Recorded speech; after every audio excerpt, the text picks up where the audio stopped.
कहानी है देवसाई की, जहाँ पे आसमान ज़मीन को झुककर मिलता है, जहाँ पे दो जन्नात का तो पता नहीं हैं या नहीं, लेकिन यहाँ के असरार नज़रों को अपनी कैद में रखते हैं।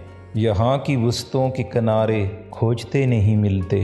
ये कहानी है दुनिया की रूफ टॉप की, जिसे देवसाई कहते हैं।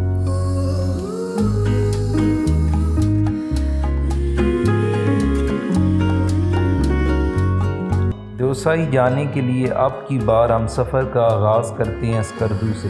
देवसाई का स्कर्दू से फासला 42 किलोमीटर है, जो सड़क कच्ची होने की वजह से 3-3.5 घंटों में तय होता है। रास्ते में अली सतपारा मरहूम का गांव सतपारा और यहाँ की सतपारा लेक काबिल ज़िक्र है, जो सयाहों के लिए काफ़ी कशिश रखती है।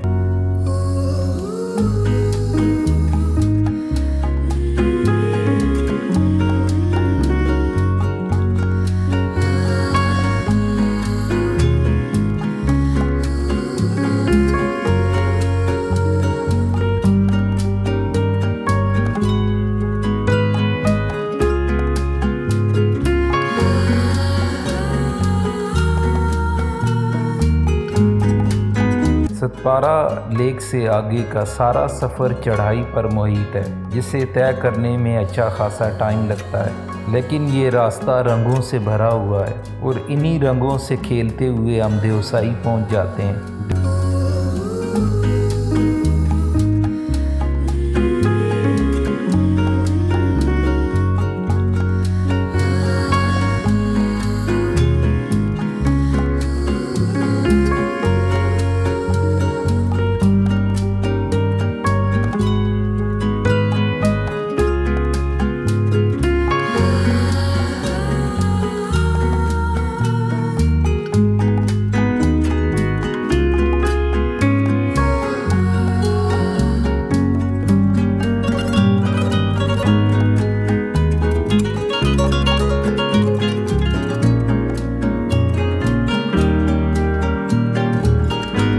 देवसाई आसमान के करीब सब्ज़े का बिछा हुआ बहुत बड़ा मैदान है, जहाँ पे इंसानी नज़रें थक हार जाती हैं, लेकिन इसकी वस्तुओं का किनारा ही नहीं मिलता।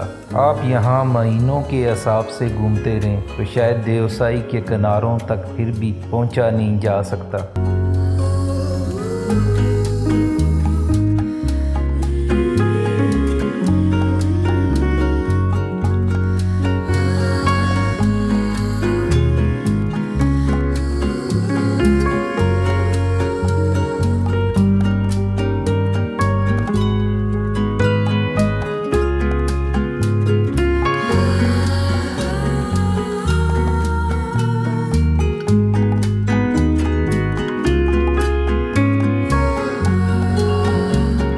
देवसाई प्लेन क्रॉस करने के बाद इस पॉइंट का नाम बड़ा पानी है। यहाँ पे हज़ारों चश्मे मिलकर एक दरिया की सूरत इख्तियार कर लेते हैं, जिसकी वजह से इसे बड़ा पानी कहा जाता है। और ये स्कर्दू साइड से देवसाई की पहली कैंपिंग साइट भी है। यहाँ आपको रात गुजारने के लिए गुजारा लायक खेमे भी मिल जाते हैं और खाने पीने का एहतमाम भी हो जाता है। अक्सर लोग यहाँ पे रात को सितारे गिनने भी आते हैं। यहाँ के अंधेरे और खामोशी में रात को आसमान जगमगा रहा होता है और ये मकाम आसमान पे अनगिनत सितारों के जगमगाने की वजह से भी बहुत मशहूर है। बड़ा पानी के बाद अगला मकाम छोटा पानी है। यहाँ पे दरिया निस्बतन छोटा है, इसी वजह से इसे छोटा पानी भी कहा जाता है। ये भी एक कैंपिंग साइट है और यहाँ पे रात गुजारने के लिए आपको खेमे मिल जाते हैं। छोटा पानी क्रॉस करने के बाद अगला मकाम दुनिया की बुलंद तरीन झीलों में से एक और देवसाई की खूबसूरत तरीन झील शौसर लेक है।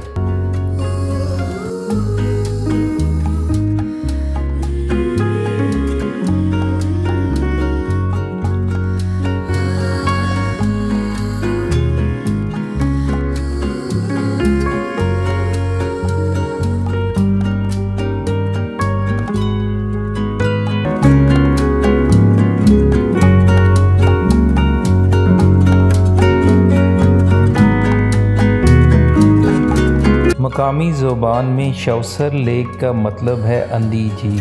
और शौसर झील पर मेरा मुकम्मल व्लॉग है, आप मेरी वीडियोस में देख सकते हैं।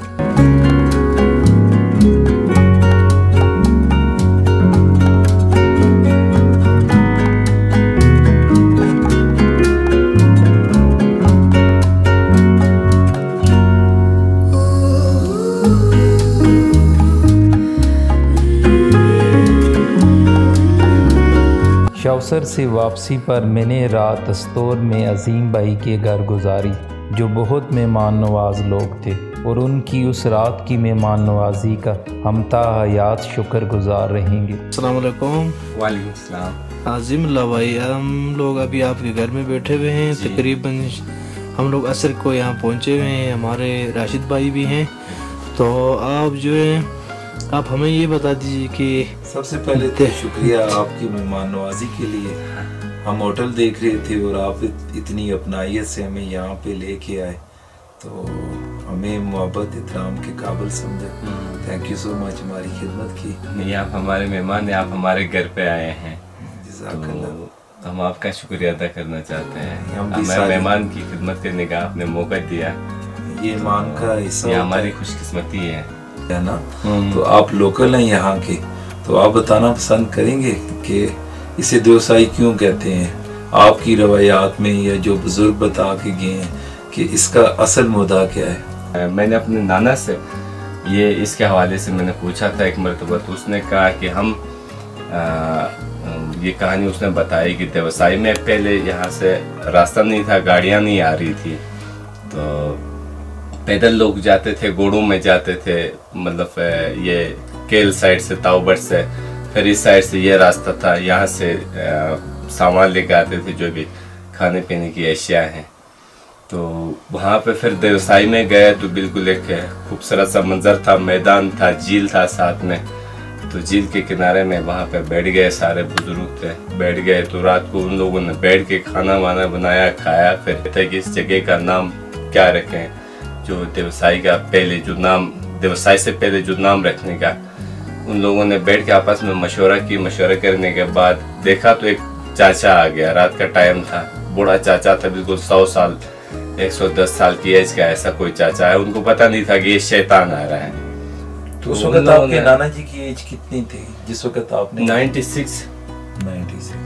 96 थे। तो यानी देवसाई की कहानी का उनसे बड़ा गवाह तो फिर हो ही कोई नहीं सकता ना। कि मतलब ये इसका उर्दू में ये परियों की देवों की जगह हो गई।